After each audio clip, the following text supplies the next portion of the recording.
तो आज हम लोग लाइफ प्रोसेस के लेक्चर को कंटिन्यू करेंगे। हम लोगों ने जाना था, हम लोगों ने सीखा था कि न्यूट्रिशन के बारे में, कि जितने भी जीव जंतु होते हैं, जितने भी लिविंग ऑर्गेनिज्म हैं, उन सबको जिंदा रहने के लिए फूड की आवश्यकता पड़ती है। न्यूट्रिशन का प्रोसेस वो करते हैं।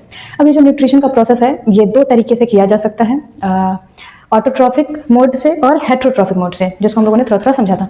आज हम लोग समझेंगे ऑटोट्रॉफिक के बारे में। ऑटोट्रॉफिक न्यूट्रिशन मतलब होता है एक ऐसा प्रोसेस जिसमें कोई भी जीव जंतु अपना फूड इन ऑर्गेनिक सब्सटेंस से प्रोड्यूस कर सकता है, सिंथेसिस कर सकता है। ठीक है, तो ये जो ऑटोट्रॉफिक मोड है, ये दो टाइप का हो सकता है, फोटोसिंथेसिस और कीमोसिंथेसिस। फोटो मीन्स होता है लाइट। जब कोई जीव जंतु अपना फूड सिंथेसिस कर रहा है लाइट की मदद से, तो इस प्रोसेस को फोटोसिंथेसिस कहेंगे। और जब कोई ऑर्गेनिज्म अपना फूड सिंथेसिस कर रहा है बिना लाइट के, ओनली केमिकल्स की मदद से, तो इसको हम लोग कहते हैं कीमोसिंथेसिस। कीमोसिंथेसिस के बारे में ज़्यादा हम लोग को नहीं जानना है, थोड़ा बस पता होना चाहिए कि ऑटोट्रॉफिक न्यूट्रिशन करने वाले जीव जंतु सिर्फ प्लांट्स नहीं हैं, कुछ बैक्टीरिया भी होते हैं। और उन बैक्टीरियाज को जिंदा रहने के लिए सनलाइट की भी ज़रूरत नहीं है। मतलब अगर सन भी खत्म हो जाए, ठीक है, फिर भी यहाँ पर जो केमिकल्स है उसकी मदद से भी वो जिंदा रह सकते हैं। इसी वजह से भी ऐसा कहा जाता है कि बैक्टीरिया सबसे पुराना जीव है, क्योंकि कितना भी एक्सट्रीम कंडीशन हो, वो जमीन के अंदर पड़ा हुआ हो, बहुत हाई टेम्परेचर पर हो, लो टेम्परेचर पर हो, वो खुद को सर्वाइव कर सकता है, क्योंकि उसको खाना बनाने के लिए किसी और चीज़ की आवश्यकता नहीं पड़ती। आसपास में जो केमिकल है उससे वो अपना फूड सिंथेसिस कर लेता है। तो कीमोसिंथेसिस का एग्जाम्पल हो जाएगा some bacterias, not all bacterias, only some bacterias, कुछ ही बैक्टीरिया ऐसा कर सकते हैं। अब हम लोग को सीखना है फोटोसिंथेसिस के बारे में। फोटोसिंथेसिस क्या होता है, और नाम से पता चल रहा है, फोटो मीन्स लाइट और सिंथेसिस मीन्स किसी चीज को प्रिपेयर करना, तैयार करना। ठीक है, तो ये जो फोटोसिंथेसिस है, ये मेनली करते हैं ग्रीन प्लांट्स, हरे भरे पौधे। ठीक है, क्या होता है इसमें, तो ये जो प्लांट्स होते हैं, ये जमीन के अंदर जो सॉइल पार्टिकल्स के बीच में जो पानी होता है, वाटर होता है, उस वाटर को ये एब्जॉर्ब कर लेते हैं रूट्स की मदद से, जड़ की मदद से। पानी जाता है इनके बॉडी के अंदर, यहाँ से स्टेम, उसमें होता है ट्रांसपोर्ट सिस्टम, जाइलम, ठीक है, उसकी मदद से वो पहुंच जाता है लीफ के अंदर, और इस लीफ में वाटर गया। अब इस लीफ में होता है छोटा छोटा स्टोमाटा, जैसे पत्ती है, पत्ती में बहुत छोटा छोटा छिद्र होता है, जिसको हम लोग कहते हैं स्टोमाटा। वो स्टोमाटा रेगुलरली ऐसा ओपन होगा, फिर क्लोज होगा, ओपन होगा, फिर क्लोज होगा।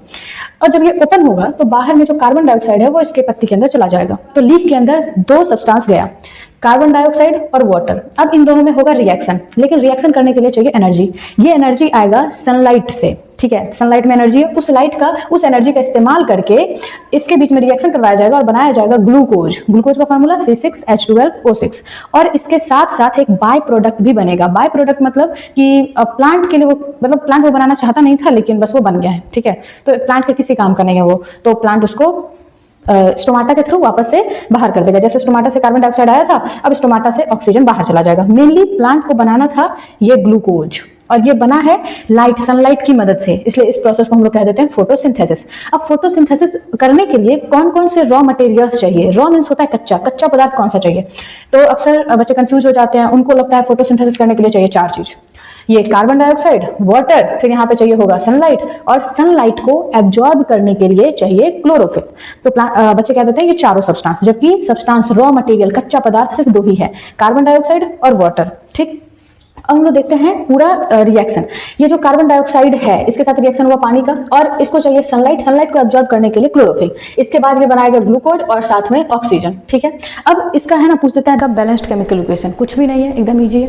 आपको ये सिंपल लिख देना है, कार्बन डाइऑक्साइड, वाटर, ग्लूकोज और ऑक्सीजन। इसके ऊपर में आपको सनलाइट और क्लोरोफिल, और सिर्फ इस ग्लूकोज को छोड़ के बाकी सब में आपको 6 लगा देना है। यहाँ पे 6 लगाएंगे और यहाँ पे 6 लगा देंगे, हो गया बैलेंस्ड केमिकल इक्वेशन। आप इसको ऐड करके देख सकते हैं, अलग अलग मॉलिक्यूल्स का ये बैलेंस हो चुका है। ठीक, अब हम लोग देखते हैं कि फोटोसिंथेसिस जो ये प्रोसेस है, ये कैसे कैसे स्टेप बाय स्टेप हो रहा है। तो फोटोसिंथेसिस में 3 स्टेप होते हैं, और ये बहुत इंपॉर्टेंट है, एग्जाम में पूछा जाता है। ठीक है, आप ध्यान से सुनना।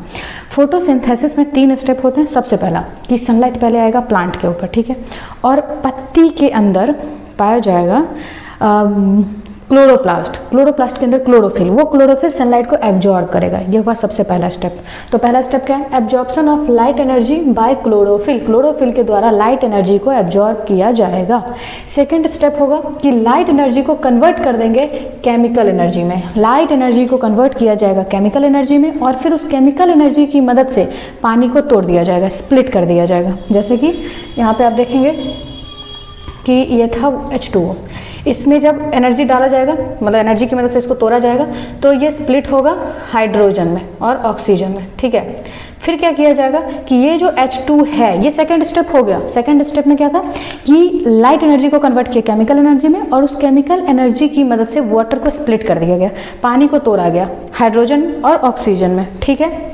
सेकेंड स्टेप वही लिखा हुआ है, conversion of light energy to chemical energy and splitting of water into hydrogen and oxygen, water को स्प्लिट करके हाइड्रोजन ऑक्सीजन बना दिया गया। तीसरा स्टेप क्या होगा कि इस हाइड्रोजन को ऐड कर दिया जाएगा कार्बन डाइऑक्साइड में। आप यहाँ देख सकते हैं, ये है कार्बन डाइऑक्साइड, और इससे हमने बनाया है ग्लूकोज, मतलब हमने नहीं, प्लांट्स ने।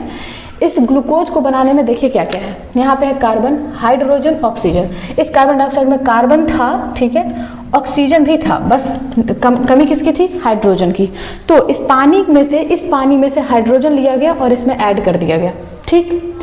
जब इस कार्बन डाइऑक्साइड में हाइड्रोजन को जोड़ा गया तो ये बनाया ग्लूकोज, ठीक है।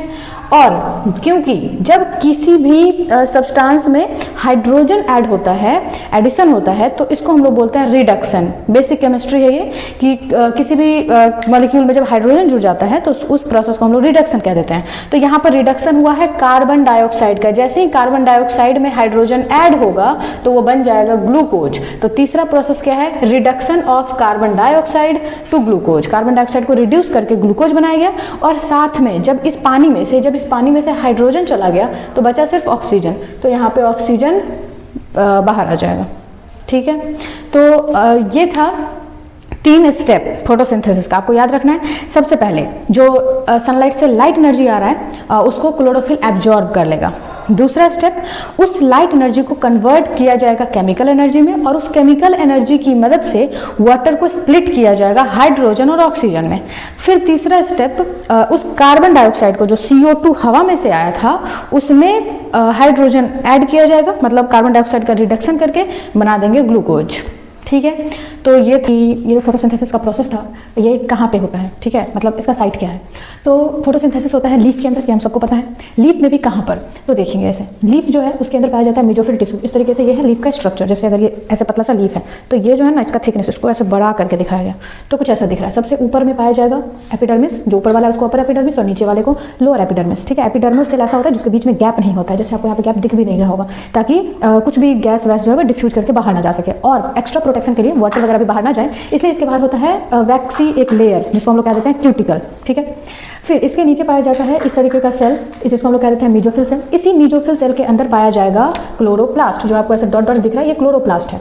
और इस क्लोरोप्लास्ट के अंदर होता है क्लोरोफिल नाम का पिगमेंट, और यही क्लोरोफिल नाम का पिगमेंट सनलाइट को एब्जॉर्ब कर सकता है। हम लोग के पास सब कुछ है, कार्बन डाइऑक्साइड है, वाटर है, सनलाइट भी मिल रहा है, लेकिन हम लोग फिर भी फोटोसिंथेसिस नहीं कर सकते हैं क्योंकि हमारे पास क्लोरोफिल नहीं है। ये ग्रीन पिगमेंट होता है। अगर हमारे पास होता तो हम लोग भी सब हरे हरे दिखते, जादू जैसा, और धूप में जाकर खड़े हो जाते और ऐसा मंत्र पढ़ते, हमारे बॉडी के अंदर भी खाना बन जाता। अगर हमारे पास क्लोरोफिल होता तो, और अगर होता तो हम लोग हरे दिखते, हरे हरे ग्रीन ग्रीन, लेकिन ऐसा है नहीं। मतलब प्लांट के अंदर जो फोटोसिंथेसिस मेनली हो पा रहा है वो इस स्पेसिफिक पिगमेंट की वजह से, क्लोरोफिल की वजह से, और ये पाया जाता है इस मेसोफिल सेल के अंदर, ठीक। और एक और बात ध्यान देने का है कि ये जो लोअर एपिडर्मिस है, एपिडर्मल सेल में कोई क्लोरोप्लास्ट नहीं होगा, इस एपिडर्मल सेल में नहीं होगा, लेकिन इसी एपिडर्मल सेल में कुछ स्पेशल सेल होते हैं जिसको कहा जाता है गार्ड सेल, जैसे कि ये, इस गार्ड सेल के अंदर क्लोरोफिल पाया जाता है। तो गार्ड सेल का काम एक तो ये है कि स्टोमाटा को ओपन और क्लोज करना, ठीक है, और उसके अंदर क्लोरोफिल भी है तो वो फोटोसिंथेसिस भी कर सकता है। आगे देखते हैं, साइट खत्म है। अब देखते हैं हम लोग स्टोमाटा के बारे में थोड़ा सा बात की। ये स्टोमाटा जो है वो किस तरीके से काम करता है। तो जैसे ऐसे समझ सकते हैं कि स्टोमाटा कुछ इस तरीके से, ये जो दोनों है, ये दोनों गार्ड सेल है, और ये जो बीच में होल है इसको हम लोग स्टोमाटल पोर कहते हैं। ये अभी ओपन स्टोमाटा है और अभी ये क्लोज है। ये लगातार ऐसा करता रहता है स्टोमाटा, ठीक है। अब आखिर ये गार्ड सेल ऐसे है तो फिर ऐसे फुल कैसे जाता है अपने आप, ओपन कैसे होता है। तो ये है सारा मामला है वाटर की वजह से, कॉन्सेंट्रेशन की, वाटर के कॉन्सेंट्रेशन की वजह से। अगर ये ऐसे सिकुड़ा हुआ है, मतलब इसमें से सारा पानी निकल चुका है, ये जो गार्ड सेल है, जब इसमें से पानी ऐसे निकल जाएगा, ऐसे पानी निकल जाएगा, ठीक है, तो ये बेचारा सिकुड़ जाएगा, श्रिंक कर जाएगा, और श्रिंक करके ऐसा था, ऐसा पूरा सिकुड़ जाएगा, तो ये बंद हो गया। फिर इसी गार्ड सेल के अंदर जब ऐसे हवा भर जाए, पानी जब भरने लगे तो फिर ये धीरे धीरे से फूलने लग जाएगा। जैसे आप समझिए कि बलून है, ठीक है, और उसमें आप ऐसे हवा डालते जा रहे हैं तो ऐसे टेढ़ा सा होगा। अगर सीधा बलून है तब पूरा पिचका हुआ था, उसमें हवा डालेंगे तो ऐसे फूलेगा, जब वो फूलेगा तो ऐसे थोड़ा थोड़ा मुड़ जाएगा, ठीक है। ये इसका शेप ही ऐसा होता है कि जब इसमें पूरा पानी भर गया तो फिर ये फूलेगा और ऐसे मुड़ जाएगा। जब मुड़ने के बाद बीच में गैप हो जाता है तो स्टोमाटा खुल गया। तो क्लोज स्टोमाटा क्लोज होता है जब गार्ड सेल श्रिंक करेगा। श्रिंक कब करेगा? जब वाटर उसमें से निकलेगा। और गार्ड सेल को जब खोलना है, जब ऐसे खोल देना है, तो उस पूरे गार्ड सेल में पानी को भरना पड़ेगा, ठीक है। तो पानी जैसे ही भरेगा तो वो गार्ड सेल क्या होगा, एक्सपैंड कर जाएगा। ठीक है, अब आगे देखते हैं, एक छोटा सा बात है कि जब ग्लूकोज, हम लोग पढ़े कि फोटोसिंथेसिस के बाद प्रोडक्ट बनता है ग्लूकोज, लेकिन ग्लूकोज को स्टोर नहीं किया जाता है जैसे प्लांट में स्टोर होता है, लीफ के अंदर, फ्रूट के अंदर, स्टेम के अंदर और रूट के अंदर, लेकिन वहाँ पर ग्लूकोज के फॉर्म में उसको जमा नहीं किया जा सकता। जैसे आप समझिए कि जब आता है आम का सीजन, ठीक है, तो हम लोग आम खरीदते हैं, कच्चा आम खरीदे, ठीक है, और उसको आप उस टाइम खा लिए, लेकिन आप चाहते हैं कि उस कच्चे आम का स्वाद आपको 3, 4, 5 महीने बाद, मतलब आम तो कुछ ही टाइम के लिए मिलता है और आपको पूरा साल उसी कच्चे आम का आनंद लेना है, उसका स्वाद चाहिए आपको, तो आप क्या करेंगे, उस कच्चे आम को ऐसे स्टोर करेंगे घर में, तो कितना दिन तक रहेगा वो, 7-8 दिन, चलिए 10 दिन, 15 दिन, उसके बाद वो सड़ जाएगा। लेकिन हम लोग क्या करते हैं, उसी कच्चे आम को काटते हैं, उस पर मसाला डालते हैं, नमक डालते हैं, तेल डालते हैं और फिर वो बन जाता है अचार। अब उसको साल क्या 2 साल भी आप खा सकते हैं, वो खराब नहीं होगा। उस कच्चे आम को आप स्टोर किए हैं, उसका थोड़ा सा रूप बदलकर उस कच्चे आम को काट के आप अचार बना दिए, फिर उसको स्टोर कर दिया गया। उसी तरीके से प्लांट में बना ग्लूकोज, लेकिन जब उसको स्टोर करना है तो किया जाता है स्टार्च के फॉर्म में। स्टार्च भी एक तरह का कार्बोहाइड्रेट ही है, बस वो थोड़ा सा कॉम्प्लेक्स है, तो ये बात यहाँ पे लिखा हुआ है। ठीक है, अब समझते हैं हम लोग कि कौन कौन सा फैक्टर है जो फोटोसिंथेसिस के रेट को अफेक्ट करेगा। मतलब जैसे फोटोसिंथेसिस हर समय इक्वली रेट पे नहीं होगा, कभी वो बहुत तेजी से होता है, बहुत फास्ट रेट से होता है, कभी धीरे धीरे हो रहा है, तो कभी कभी प्लांट में ज़्यादा फूड बनता है, कभी कम बनता है फोटोसिंथेसिस की वजह से। अभी फोटोसिंथेसिस का रेट किन किन चीज़ों पर डिपेंड करेगा, तो सबसे पहला है लाइट इंटेंसिटी, मतलब कि अगर लाइट का इंटेंसिटी ज़्यादा है तो फोटोसिंथेसिस भी तेजी से होगा। इसका क्या मतलब कि जैसे लाइट होता है ना, एक बल्ब होता है बहुत कम उसमें से रोशनी निकल रहा है, उसका इंटेंसिटी कम है, और एक है जैसे शादी वादी में लाइट लगा होता है, उसके बीच में खड़े हो जाइए, मतलब सामने में खड़े हो जाइए, आपको आँख से ठीक से दिखाई भी नहीं देगा क्योंकि उसका इंटेंसिटी ज़्यादा है। जब सनलाइट में इंटेंसिटी ज़्यादा है तो फोटोसिंथेसिस का रेट तेज होगा, फास्ट होगा। ठीक, पहला बात ये। दूसरा बात, CO2 का कॉन्सेंट्रेशन फोटोसिंथेसिस करने के लिए चाहिए कार्बन डाइऑक्साइड। अगर कार्बन डाइऑक्साइड का कॉन्सेंट्रेशन यहाँ पे कम है तो प्लांट तो कम ही फोटोसिंथेसिस करेगा, ऑब्वियस सी बात है। आपको अगर बनाना है गाजर का हलवा बनाना है और गाजर का बहुत कम है तो गाजर का हलवा कम ही बनेगा। ठीक है, वही बात है यहाँ पे कि अगर फोटोसिंथेसिस का रेट बढ़ाना है तो ढेर सारा कार्बन डाइऑक्साइड देना पड़ेगा। कार्बन डाइऑक्साइड का कॉन्सेंट्रेशन ज़्यादा होगा, फोटोसिंथेसिस का रेट फास्ट हो जाएगा। अगला बात, टेम्परेचर। ठीक है, टेम्परेचर क्या है कि एक ऑप्टिमम रेंज दिया हुआ है कि 25 डिग्री सेल्सियस से 35 डिग्री सेल्सियस के अगर बीच का तापमान है तो प्लांट अच्छे से फोटोसिंथेसिस कर पाता है, उसका रेट ठीक ठाक रहेगा। अगर इससे भी गिर जाए, ठीक है, 20-19 ऐसा हो जाए जैसे ठंडी में होता है, तो फोटोसिंथेसिस स्लो हो जाएगा, या मैक्सिमम 35 से बढ़ जाए 40, जैसे गर्मी, बहुत एक्सट्रीम गर्मी होता है, जब गर्मियों की छुट्टी हो जाती है हमारे यहाँ, उस टाइम पे फोटोसिंथेसिस स्लो होने लगता है। उसका एक रीजन है कि जब बहुत ज़्यादा गर्मी है, टेम्परेचर ज़्यादा है, तो उसके जब भी वो स्टोमाटा को ओपन कर रहा है गर्मी में, ठीक है, तो उसके अंदर से वाटर का लॉस हो रहा है, तो इस वजह से बेचारों को स्टोमाटा बंद करना पड़ रहा है। जब बहुत गर्मी होगा, एक्सट्रीम गर्मी होगा, तो उसके बॉडी से, उसके स्टोमाटा से वाटर का लॉस होने का चांस बढ़ जाता है, इसलिए वो स्टोमाटा को बंद कर देता है। जब स्टोमाटा ही बंद हो गया तो कार्बन डाइऑक्साइड अंदर नहीं आ पा रहा है, जिस वजह से फोटोसिंथेसिस का रेट कम हो जाएगा। ठीक है, तो टेम्परेचर का एक रेंज है, 25 डिग्री से 35 डिग्री तक अच्छे से वो फोटोसिंथेसिस कर देता है, इससे कम या ज़्यादा होता है तो मतलब फोटोसिंथेसिस होगा, थोड़ा स्लो होगा। ठीक है, रेट स्लो हो जाएगा। अगला है वाटर, पानी। Scarcity leads to stomatal closure, reducing CO2 input. वही बात है, वाटर, अगर पानी की कमी होगी, होता क्या है कि जितना भी प्लांट है उसमें जितनी भी पत्तियां हैं सब में ढेर सारे स्टोमाटा हैं, बहुत छोटा छोटा छिद्र है हर पत्ती में, तो और वो स्टोमाटा लगातार बंद होता है, खुलता है। ठीक, तो अगर पानी, और जब भी स्टोमाटा वो खुल रहा है और उस पर धूप तो पड़ ही रहा है, तो पानी क्या होता है, गर्म होने की वजह से वाटर वेपर बनता है, और वाटर वेपर को तो बस जगह चाहिए, जैसे स्टोमाटा खुला वहां से निकल जा रहा है। तो जब पानी की ऑलरेडी कमी है, मान लीजिए कि आप उसको पानी डालते हैं 10 दिन में एक बार उस प्लांट में, तो पानी तो उसको कम मिल रहा है, तो बेचारा बहुत दिक्कत में अपना जिंदगी गुजार रहा है, तो वो है ना स्टोमाटा कम ही खोलेगा, क्योंकि जैसे स्टोमाटा ओपन होगा पानी निकल जाएगा, तो उसको पानी बचाना है, इसलिए वो स्टोमाटा को बंद करेगा। जैसे स्टोमाटा बंद हुआ, कार्बन डाइऑक्साइड अंदर कम जा रहा है, जिस वजह से उसका फोटोसिंथेसिस का रेट स्लो हो जाएगा। तो वाटर पर भी डिपेंड करता है, वाटर की स्कार्सिटी होगी, फोटोसिंथेसिस का रेट कम हो जाएगा। ठीक, अब एक और छोटा सा टॉपिक है, क्या होता है कि फोटोसिंथेसिस के बाद कौन सा गैस रिलीज हो रहा है, ऑक्सीजन। मतलब कार्बन डाइऑक्साइड लेता है फोटोसिंथेसिस करने के लिए प्लांट और रिलीज क्या कर देता है, ऑक्सीजन।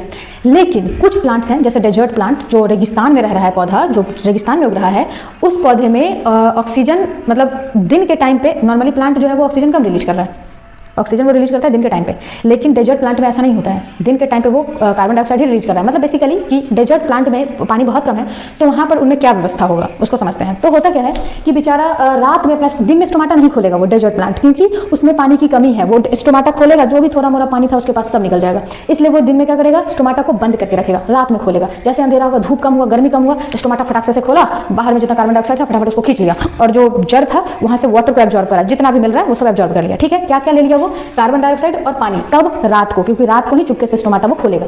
ये दोनों लिया और इनके बीच में रिएक्शन करवा के सीधा ग्लूकोज नहीं बनाया, क्योंकि ग्लूकोज बनाने के लिए सनलाइट भी चाहिए, तो बेचारा क्या करेगा, बीच का कुछ इंटरमीडिएट बना देगा, मैलिक एसिड। इसको ऐसे समझते हैं कि जैसे मानते हैं कि हम लोग को है ना, हम लोगों का जैसे मम्मी को सुबह सुबह नाश्ता बनाना है, ठीक है, सब्जी बनाना है, ठीक है, रोटी बनाना है, तो सुबह सुबह टाइम थोड़ा कम होता है, तो मम्मी क्या करेगी कि सब्जी जो भी बनाना है उसको कट करके रख लेगी, फ्रिज में डाल देगी, और जो आटा है उसको भी गूंथ के रख देगी। आधा काम हो गया, मतलब पूरा रोटी और सब्जी नहीं बना, बीच का कुछ इंटरमीडिएट बना के रख दिया जो खराब नहीं होगा। अब जैसे ही सॉरी, अब जैसे ही सुबह होगा तो फटाफट बनाना है, वही आटा को निकाला जाएगा, गूथा हुआ है उसको बेला जाएगा, रोटी पका दिया जाएगा, सब्जी कटा हुआ था उसको बना दिया जाएगा अच्छे से, ठीक है, सब्जी बना दिया जाएगा।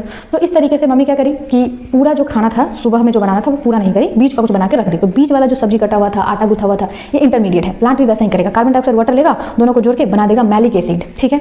और फिर क्या होगा, जैसे ही दिन हुआ स्टोमाटा बंद है, अब उसको जरूरत ही नहीं है स्टोमाटा खोलने की, क्योंकि उसके पास कार्बन डाइऑक्साइड और पानी आ चुका है। अब वो सीधा ऊपर से सनलाइट आएगा, उसका जो वो था लीफ के अंदर क्लोरोफिल वो सनलाइट को एब्जॉर्ब करा, सनलाइट उसके पास आ गया, अब वो क्या कर देगा, मैलिक एसिड को कन्वर्ट कर देगा ग्लूकोज में, ठीक है। तो ये जो ग्लूकोज में कन्वर्ट हुआ है ये तो काम हुआ है दिन में ही, लेकिन इंटरमीडिएट से लिया गया। तो बेचारे को क्या होता है कि दिन में स्टोमाटा खोलने की जरूरत नहीं पड़ती है, इसलिए स्टोमाटा नहीं खुलेगा तो पानी का लॉस नहीं होगा, ठीक है। एक और टर्म है ट्रांसपीरेशन, कि जब प्लांट में जो स्टोमाटा है, स्टोमाटा से एक्सेस वाटर जब निकल रहा है, loss of excess water through the stomata of leaves, पत्ती के स्टोमाटा में से जो एक्सेस पानी निकल जाता है, इसी प्रोसेस को कहते हैं ट्रांसपीरेशन। तो जो डेजर्ट प्लांट है उसमें ज़्यादा ट्रांसपीरेशन के थ्रू वाटर लॉस ना हो, इसलिए उसको करना क्या पड़ रहा है, रात में स्टोमाटा खोलना पड़ रहा है, कार्बन डाइऑक्साइड और पानी को जमा कर ले रहे हैं वो लोग, और फिर उसको कन्वर्ट कर देते हैं मैलिक एसिड में। फिर दिन होता है तो उस मैलिक एसिड को कन्वर्ट कर देते हैं ग्लूकोज में, और इस तरीके से उनका फोटोसिंथेसिस कंप्लीट हो जाता है, ठीक है।